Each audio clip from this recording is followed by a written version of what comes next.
Na sociedade atual, em que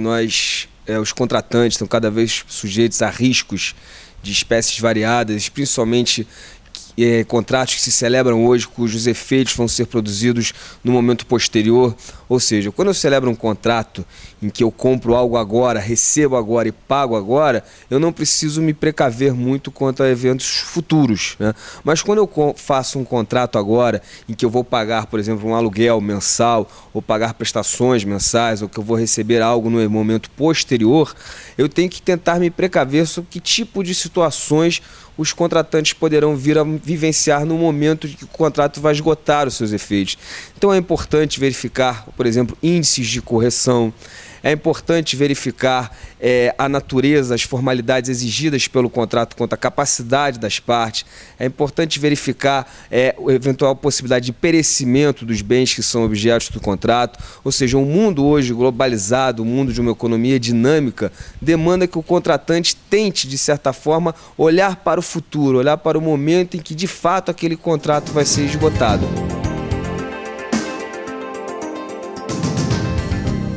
Hoje é cada vez mais frequente a inclusão no contrato da chamada cláusula de hardship,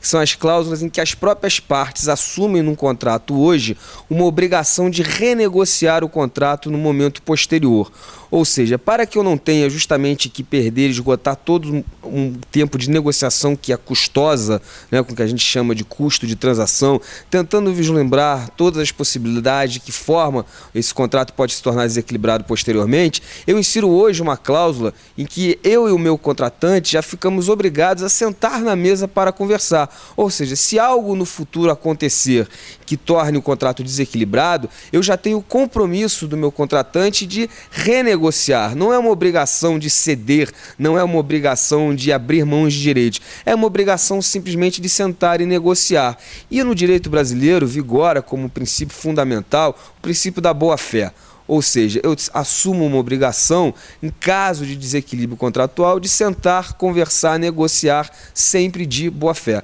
Então, a cláusula de hardship é um importante instrumento que as partes têm hoje, é um instrumento que surge no comércio internacional, mas que hoje já é amplamente utilizado em contratos domésticos, que ao mesmo tempo que afasta riscos, dá segurança ao contratante de manter a economia do vínculo que ele celebrou.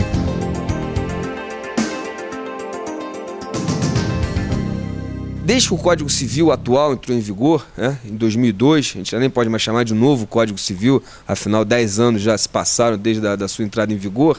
mas muita gente fala que, olha, o Código Civil brasileiro flexibilizou o princípio que a gente chama de pacta sunt servanda, ou seja, os pactos têm que ser cumpridos. O contrato, então, passou a ser menos obrigatório. Eu sempre digo que as pessoas têm que ter muito cuidado com esse tipo de afirmação, porque se é verdade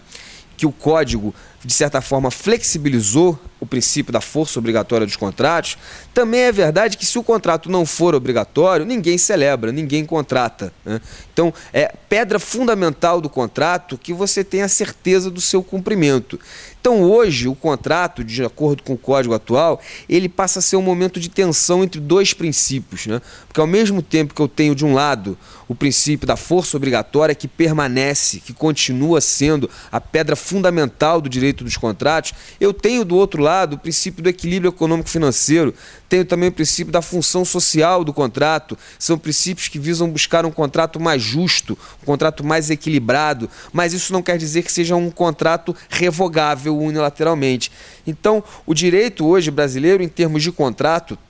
ele é regulado através de princípios. O contrato é sim obrigatório, mas essa obrigatoriedade poderá ceder em situações excepcionais, desde que previstas na lei, que permitam então que o juiz intervenha no contrato, seja para alterar os seus termos, seja para resolver o vínculo. Mas em qualquer hipótese, o contrato permanece sim sendo obrigatório, porque se não fosse, ninguém contratava. É verdade que o contrato precisou passar por um período, né, no nosso código anterior, em que ele era obrigatório em termos absolutos. absolutos, ou seja, eu jamais podia revisar um contrato, eu jamais podia resolver o contrato, a não ser, é claro, que eu tivesse um chamado vício de vontade, ou seja, erro, dolo, coação, em que aquela vontade que foi externada no momento da contratação estava viciada. Antes eu só poderia revisar ou resolver o contrato naquela situação. Agora eu posso resolver e revisar em outras situações, ou seja, se eu tiver diante deste conflito de princípios, se eu tiver diante deste tipo de conflito, eu posso, desde que exista um peso maior naquela situação em concreto, nunca em abstrato, sempre em concreto, a uma situação que justifique a intervenção judicial no contrato.